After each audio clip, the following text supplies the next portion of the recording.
Am I the a-hole for not returning my engagement ring after my fiancé passed away?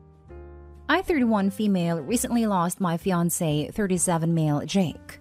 We've been together for 6 years, and his death was unexpected and I'm still mourning.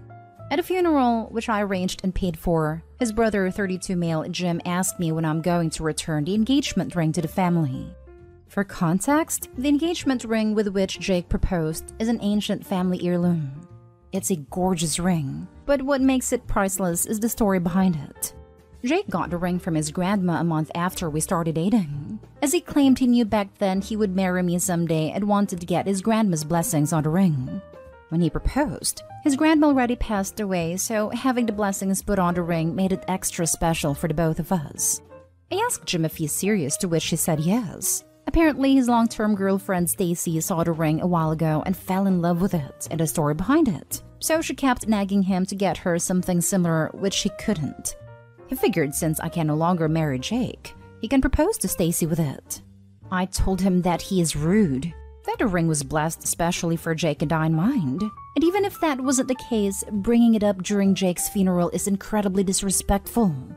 After the funeral, I got a message from Stacy saying it would mean the world for her to be the new owner of the ring, and I could always think of her and Jim's wedding as the bittersweet ending to my relationship. She said the ring was blessed, so one of the grandsons can marry the love of his life. And since Jim is the only living grandson left, he has a claim to it. I just blocked her.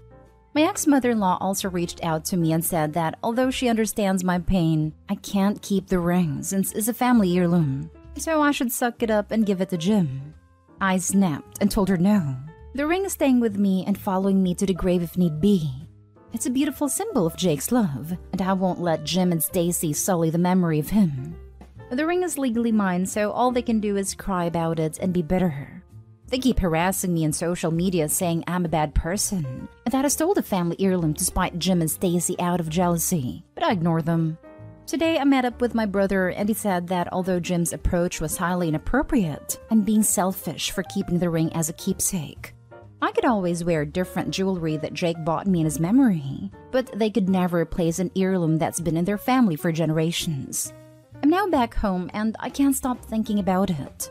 Up until this point, I was sure I did everything right, but maybe I'm just being blinded by my grief. A friend suggested I ask for an objective opinion and recommend this place. So am I the a-hole? Now for the top comments before reading the little update. Since you paid for the funeral and they didn't, offer to sell them the ring back for the cost of the funeral. If you're not family entitled to keep the heirloom in their opinion, you shouldn't have had to pay for the funeral expenses. The brother was an a-hole to ask for it at the funeral. Otherwise, keep it. Not the a-hole. Exactly my thoughts as well. They didn't chip in a cent, it seems, for the death of their son or brother. You were family enough to pay for the funeral.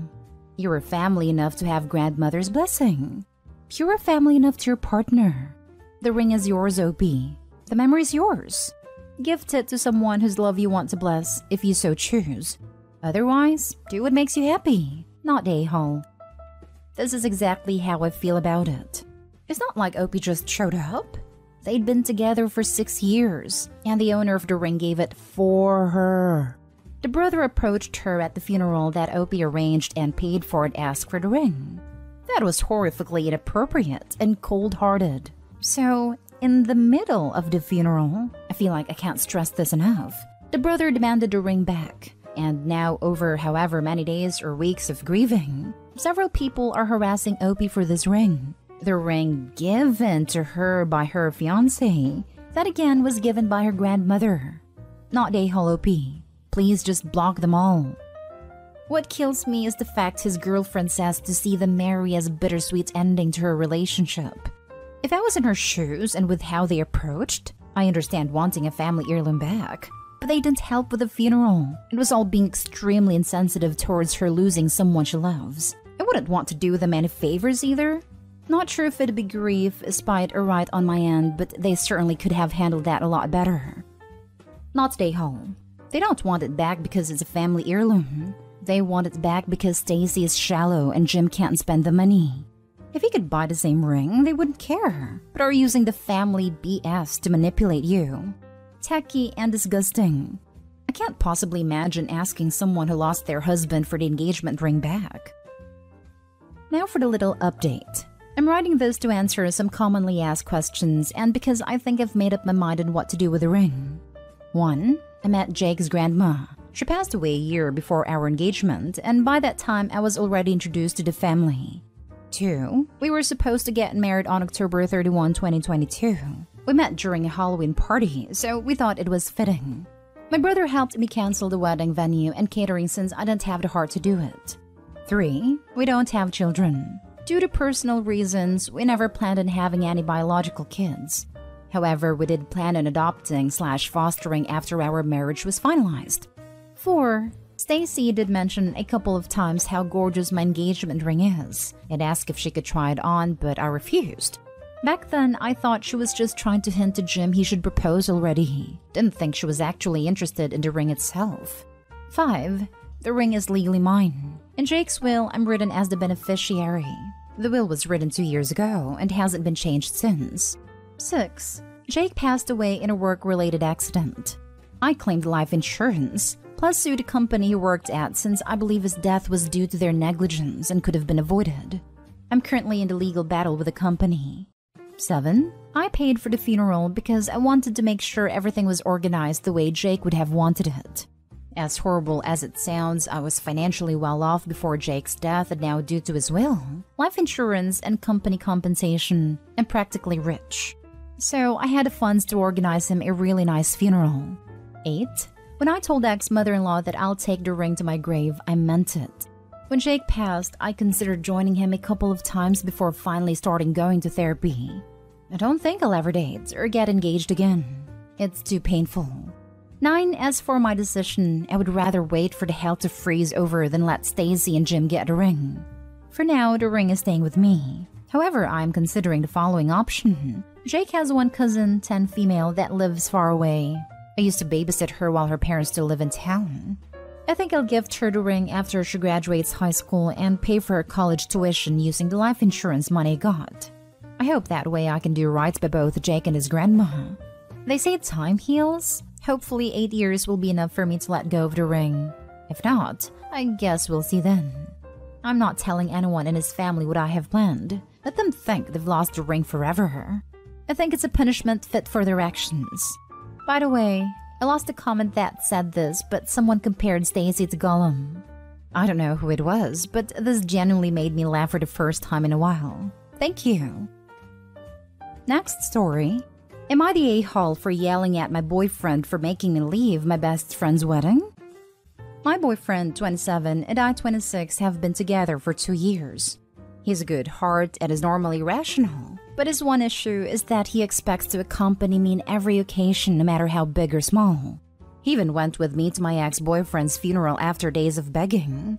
Now, my best friend got married a few days ago. It was very small, and only close family and friends were invited. My boyfriend couldn't come because of the +1 rule, and he pitched a hissy fit, saying my best friend has no respect for my relationship, and was shocked when he learned that I was still going to attend. He told me that if he can't go, then I'm expected to not go as well. But that is my best friend, and I had to respect her rules. He gave me an ultimatum that either we go together or I stay home with him. I ended up going because, again, I respected my friend's rules. He was angry with me and kept calling the entire 2-hour drive, then stopped. Later, I got a text from his friend telling me he, my boyfriend, got into an accident and was taken to the hospital. I freaked out. He gave me the address and I had to leave the wedding and told my friends why. I was crying the entire drive home and kept calling his friend, but got no response. I arrived to the hospital and asked about my boyfriend, and they checked and told me he wasn't there. My anxiety reached 160% as I kept calling his friends one by one. I just went home, and there he was, along with his friend. He saw me and said he was sorry, but this was the only way he can get me home after I left him alone. After the initial shock, I just blew up yelling at him about lying and making me leave my friend's wedding, and having me literally go to the hospital and freaking out because of him. I kicked his friend out and we got into an argument. He kept talking about how much I love him, thus I left, which is my own doing, not his, and he was just trying to see if I really chose my friend's wedding over him. He then argued that my friend caused this and I shouldn't agree with her to exclude him. I said what he did was horrible and called him horrible, and then went to my room. It was awful because my friends kept calling to check in on him because they thought he was really at a hospital. He said I overreacted and that I yelled at the wrong person. Am I the a-hole? Did I go too far? Info. He has a history of mental health issues but got better the past few months. He also had a recent death in his family which really affected his health generally. Now for the comments. This is abuse. Opie's boyfriend doesn't love her. He loves controlling her. This is absolutely abuse, and Opie hasn't gone far enough yet. Not until she is out of this toxic relationship. Not a-hole. I was about to come here to make exactly this post, but let me add that the boyfriend does not indeed have a good heart if he lies about being hospitalized. I couldn't imagine the anguish and guilt that likely followed. He clearly doesn't care about your feelings or well-being if he's willing to resort to that to get his way. You're not a-hole, but there's really no saving this relationship. I don't care if this adds to the stereotype that Reddit tells people to leave too soon, but everyone else is right. Abuse just doesn't get better. Even if he somehow wakes up and starts trying to make it better, you have no responsibility to him to stick around until it does. I hope she recognizes that. She seems to think it's a one-time thing, but his insistence on accompanying her everywhere is hugely controlling and frankly suffocating. My wife and I love spending time together, but we also enjoy doing things with other people on our own. People who have confidence in their relationship and who trust their partner don't have a problem with this. Her boyfriend has some serious issues, and she needs to run. If she decides to stay, she needs to see a therapist. Somebody who can make her see that this is not rational behavior, and she should not tolerate it. Not stay home. This is called coercive control and is a form of domestic violence. You should leave for sure. This. Opie, I dated a guy like this in my early 20s. It does not get better. Run! Opie needs to be very careful leaving. She needs to find a safe house that boyfriend doesn't know about. Yep. I had a friend who dated a guy who constantly threatened to end himself over things like her forgetting something at a grocery store or not staying home with him when he had a cold. It kept her nervous and on eggshells. Careful not to upset the a-hole. I was so happy when she finally kicked that useless a-hole to the curb. Now for the last story. Am I the a-hole for siding with my mother when she and my wife got into an argument? My wife and I had our first child around 2 months ago. She was home isolated during her entire pregnancy after the 6-month mark because of some pregnancy complications. We had also agreed that the first 2 months after birth that our parents and siblings would be the only ones allowed to visit and see the baby, and our friends and the rest of the relatives could wait. As soon as the baby turned 2 months, my wife started trying to get back into her social life again. Sometimes she'd bring the baby with her, but sometimes she'd expect me to babysit. Whenever I couldn't babysit, she'd call her mom to ask her if she could care for the baby for a few hours. My wife's a great mom and she truly cares for our baby, but it's frustrating how she feels the need to go out the entire time. One day while she was out shopping with a friend of hers, I was babysitting the kid, and my mom visited me and asked where my wife was. I told her that she's out with a friend. My mom got very mad about how my wife went out, and she told me I have no backbone for not calling her out and telling her to stay home with the baby.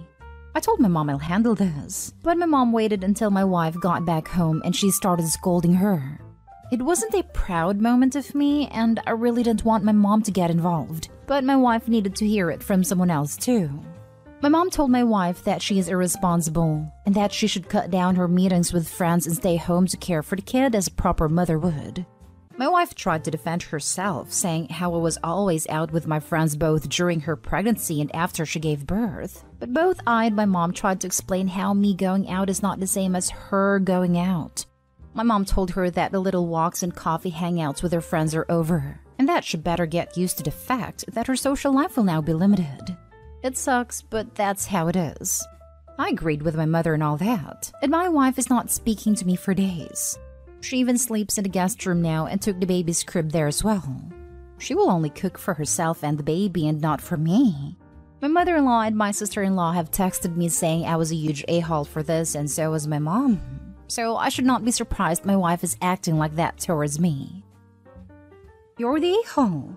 Notice how you say taking care of your own kid is babysitting? You didn't even mention the amount of time she goes out versus you, but you just want us to trust you that it's different for you? You don't even mention speaking to your wife before your mom said anything. Too bad your wife has 2 kids at home. Hopefully she sees the light and leaves the whiny entitled one. Genuinely hoping she gives that entitled one back to his mother. You're the a-hole simply for referring to look after your own child as babysitting. Yep, absolute he's the a-hole. I'm not gonna lie, I only read as far as babysitting the kid and that was enough for me. I knew I was going to put you're the a-hole just from the title, but good lord, you really suck. You and your wife decided to become a family and team when you got married, even before the baby. Your mom is now extended family. She should never feel comfortable to scold your wife, especially in her own home. And that's your job to set the boundary. Both of you are the parents to that baby. You're not babysitting, you are being a parent. I'm going to assume your wife stays home with the baby and you are the breadwinner. So not only are you interacting with adults daily, but you're getting an uninterrupted lunch break, and even getting alone time in the car and to run any errands before or after work. Your wife is home with the baby completely dependent on her all day long. She has to stop everything for feedings. She can't just take a nap, take a shower, or even go to the bathroom without listening and worrying about the baby. She deserves time with other adults or even just herself to remain sane. Postpartum depression is so serious, and unsupportive spouse increases it so much. He literally went out while she was on bed rest. She probably felt so isolated and alone, worrying if this new baby she was responsible for growing would be okay, and you were out with friends. But God forbid she shops for a few hours. Don't be surprised if she leaves you with your mommy in the future. This. I hate when part-time parent says they babysit, normally complaining about how the full-time parent needs a break and they feel forced to babysit. You're the a-hole.